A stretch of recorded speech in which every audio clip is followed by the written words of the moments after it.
Assalamualaikum warahmatullahi wabarakatuh. Halo anak-anak, berjumpa lagi dengan Pak Hermawan. Ya, tentunya tetap di Mapel Biologi. Kali ini kita akan membahas materi tentang protozoa atau yang biasa juga kita kenal dengan nama protista mirip hewan. Oke, eh, langsung saja kalau begitu. Oke, di sini ya kita bahas dari pengertiannya dulu. Secara pengertian, protozoa ini berasal dari bahasa Yunani yang pertama dari kata protos dan zoon, yang mana protos berarti awal atau sederhana, sedangkan zoon adalah hewan. Jadi kalau kita artikan, dia adalah hewan awal atau hewan sederhana. Bisa diartikan demikian. Itu secara bahasa. Kemudian setelah kita tahu pengertiannya, sekarang kita akan ke karakteristiknya. Nah, karakteristiknya, jadi apa sih karakteristik yang membedakan si protozoa ini dengan saudaranya yang lain, yang mirip tumbuhan, yang mirip jamur, yang sudah kita pelajari di pertemuan sebelumnya. Nah, oke, apa saja sih karakteristiknya yang membedakan? Oke, yang pertama adalah dia tidak punya klorofil. Nah, tidak seperti protista mirip tumbuhan atau alga yang kemarin punya beberapa jenis klorofil, mulai dari yang berwarna hijau, ya, biru, coklat, keemasan, dan lain-lain. Kalau protozoa ini nggak punya klorofil, terkecuali ada satu golongan protozoa yang ternyata juga nanti bisa digolongkan ke golongannya alga atau protista mirip tumbuhan. Kemudian ciri yang kedua atau karakteristik yang kedua yang membedakannya adalah dia bergerak aktif. Nah, artinya dia bergerak aktif ke sana kemari, nah, tidak seperti protista mirip hewan dan protista mirip tumbuhan yang cenderung pasif. Kemudian dia juga tidak dapat membentuk badan buah, ya, nggak seperti jamur lendir dan jamur air yang sudah kita pelajari di pertemuan selanjutnya. Oke, jadi karakteristiknya sudah. Sekarang kita bahas ke habitatnya. Nah, di mana sih mereka ini tinggalnya? Oke, yang pertama dia tinggal di perairan tawar, entah nanti di sungai, di kolam, danau, waduk, atau genangan-genangan air itu ada. Terus dia juga bisa hidup di perairan air laut, di perairan air asin. Ya, kemudian dia juga bisa berada di tanah, permukaan tumbuhan, di dasar perairan, di dasar sungai, dasar waduk, dasar danau, atau di dasar laut. Kemudian dia juga bisa berada di dalam tubuh hewan. Nah, nanti salah satunya adalah dengan menjadi parasit di tubuh hewan. Setelah itu, setelah habitat, kita masuk ke ciri umumnya. Apa sih ciri umumnya protozoa itu? Nah, ciri umumnya adalah sebagai berikut. Yang pertama, dia uniseluler. Apa arti dari uniseluler? Nah, uniseluler itu artinya protozoa ini dia hanya terdiri atas satu sel. Nah, berbeda dengan manusia yang multiseluler, terdiri atas beberapa jenis sel dan beberapa apa lebih dari satu sel. Kalau multiseluler itu, kalau dia hanya satu sel saja, maka disebut dengan organisme uniseluler. Kemudian dia bertipe sel eukariotik, artinya antara inti sel dengan materi sel yang lain atau organel yang lain, dia sudah terpisah, nggak tercampur. Karena inti selnya sudah punya selaput atau pembungkus yang memisahkan antara inti sel dengan organel sel. Kemudian ciri hidupnya dia bisa soliter, artinya dia bisa hidup sendiri, bisa juga berkoloni. Jadi berkumpul dengan individu-individu lain membentuk koloni atau kalau bahasa sekarang kalau kita mudah memahaminya ya seperti bergerombol atau bikin grup. Nah, itu berkoloni.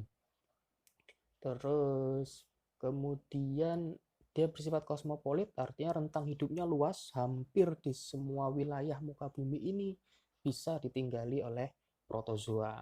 Ada di berbagai tempat karena tadi waktu di habitat hampir di semua tempat itu, mulai dari perairan, daratan tadi, di permukaan tanah, permukaan tumbuh-tumbuhan atau di tubuh hewan itu ada protozoanya.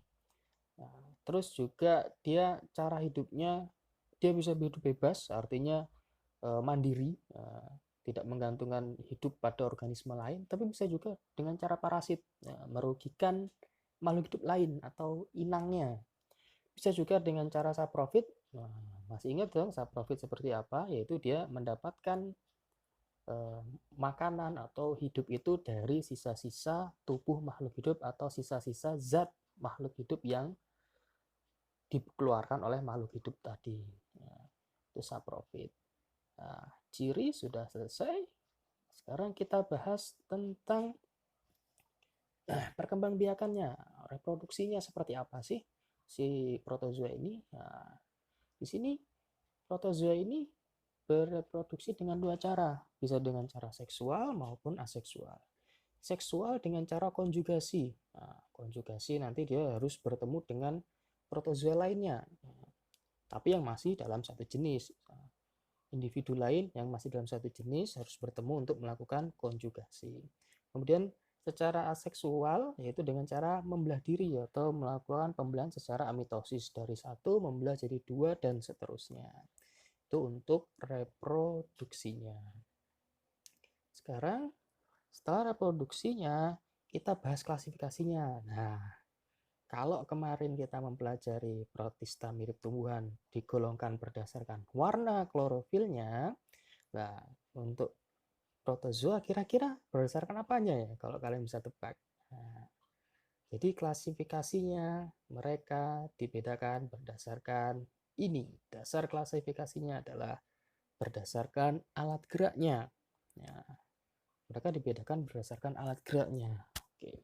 Di situ ada 4 macam atau 4 klasifikasi, yaitu yang pertama kita bahas Rhizopoda atau dikenal juga dengan nama Sarcodina. Nah, di situ alat geraknya berupa kaki semu. Nah, atau juga biasa kita kenal dengan istilah Pseudopodia.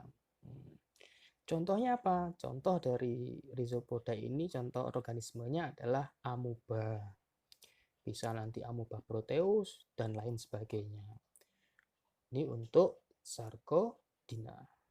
Sekarang untuk yang selanjutnya, klasifikasi selanjutnya adalah Flagellata atau Mastigophora. Nah, Mastigophora ini dia alat geraknya berupa bulu cambuk, atau nama lainnya bisa juga disebut dengan flagel. Nah, ternyata dia punya pembeda lagi lah, ini yang Bapak sebutkan tadi ya, di awal, yaitu di sini dia dibedakan menjadi autotrofik dengan heterotrofik. Apa itu autotrofik? Autotrofik itu artinya dia bisa membuat makanannya sendiri, autotrof, organisme autotrof. Nah, sedangkan heterotropik dia butuh makhluk hidup lain untuk bisa mendapatkan nutrisi dari lingkungannya. Autotrofik ini, nah kita ambil contohnya di sini adalah nama contoh organismenya adalah Euglena viridis. Ini yang Bapak sebut di awal tadi protozoa. Ya, waktu kita membahas karakteristik. Jadi keistimewaan Euglena viridis ini adalah dia punya alat gerak berupa bulu cambuk, nah, tapi dia juga punya klorofil, sehingga dia pada kondisi tertentu dia bisa melakukan fotosintesis, tapi dia juga bisa memasukkan nutrisi dari lingkungannya seperti makan. Kalau di manusia itu dia bisa makan dari lingkungannya nutrisinya. Jadi kadang dia bisa berfotosintesis atau bisa mencari makanan dari zat yang ada di sekitar tubuhnya. Jadi ini termasuk istimewa. Jadi kalau digolongkan ya, ini semacam protista peralihan ya, digolongkan ke hewan ya, protista mirip hewannya bisa, digolongkan ke protista mirip tumbuhan juga bisa, ke golongan alga karena dia bisa melakukan fotosintesis. Kemudian yang heterotrofik. Nah, ini adalah contoh flagellata yang dia nggak punya nggak punya klorofil tadi. Nah, artinya dia mendapatkan nutrisi dari lingkungannya atau dapat dari makhluk hidup lain. Contohnya di sini organismenya adalah Trypanosoma gambiens. Ya, ini salah satu protista yang nanti bersifat parasit. Trypanosoma gambiens ini adalah salah satu penyakit yang menyebabkan nanti penyakit tidur. Oke, sekarang lanjut ke klasifikasi selanjutnya, yaitu Ciliata sekarang, atau Ciliata atau Ciliata. Kalau di Ciliata ini dia punya alat gerak berupa silia atau rambut getar, atau juga bisa disebut bulu getar, getar-getar semua lah pokoknya.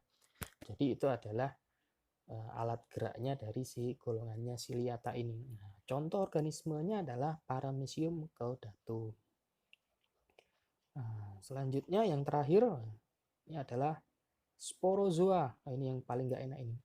Ini adalah golongannya protozoa yang dia nggak punya alat gerak, tapi bukan berarti dia nggak bisa bergerak, tetap bisa bergerak, hanya saja secara fisik dia nggak terlihat punya alat gerak. Jadi nanti dia gerakannya tidak beraturan dengan cara menggelindingkan tubuhnya atau menggerak-gerakkan tubuhnya lah. Bahasa kerennya gelundung-gelundung gitulah. Nah, ini contoh organismenya adalah Plasmodium vivax. Nah, ini adalah contoh protozoa yang hidupnya parasit. Nah, mirip seperti yang tadi di Flagellata, Trypanosoma gambiens. Nah, kalau tadi Trypanosoma gambiens menyebabkan penyakit tidur, kalau Plasmodium vivax ini adalah penyebab penyakit malaria. Oke. Loh, malaria bukannya nyamuk, Pak, penyebabnya? Oke, kalau ada pertanyaan seperti itu, Bapak jawab di sini. Jadi malaria itu bukan nyamuk sebagai penyebabnya. Nyamuk itu bukan penyebab, tetapi dia hanya sebagai vektor atau pembawa penyakit. Jadi nanti kalau orang yang kena malaria itu, kalau dia digigit nyamuk, nah di nyamuknya itu waktu mulut nyamuk masuk, saat dia menyedot darah, di dalam air liurnya itulah nanti yang terdapat Plasmodium vivax ini. Kalau nanti sampai masuk ke dalam aliran darah, ya itulah yang nanti menyebabkan menginfeksi tubuh manusia, menyebabkan penyakit malaria. Jadi penyebabnya bukan nyamuk, ya bukan penyebab ya. Nyamuk itu dia hanya pembawa saja, istilahnya ya kurirnya aja lah. Nah, jadi loh nyamuknya nggak kena malaria? Enggak, dia hanya pembawa. Nah, infeksi malaria itu terjadi pada manusianya. Kalau nyamuknya apakah sakit? Ya enggak, karena dia hanya sebagai vektor pembawa. Oke, jadi kita sudah bahas tadi mulai dari pengertian, karakteristik, habitat, ciri, reproduksi, sampai klasifikasi. Selanjutnya kita akan coba lihat di sini Bapak sudah sediakan video tayangan tentang beberapa contoh dari protozoa. Silahkan disimak.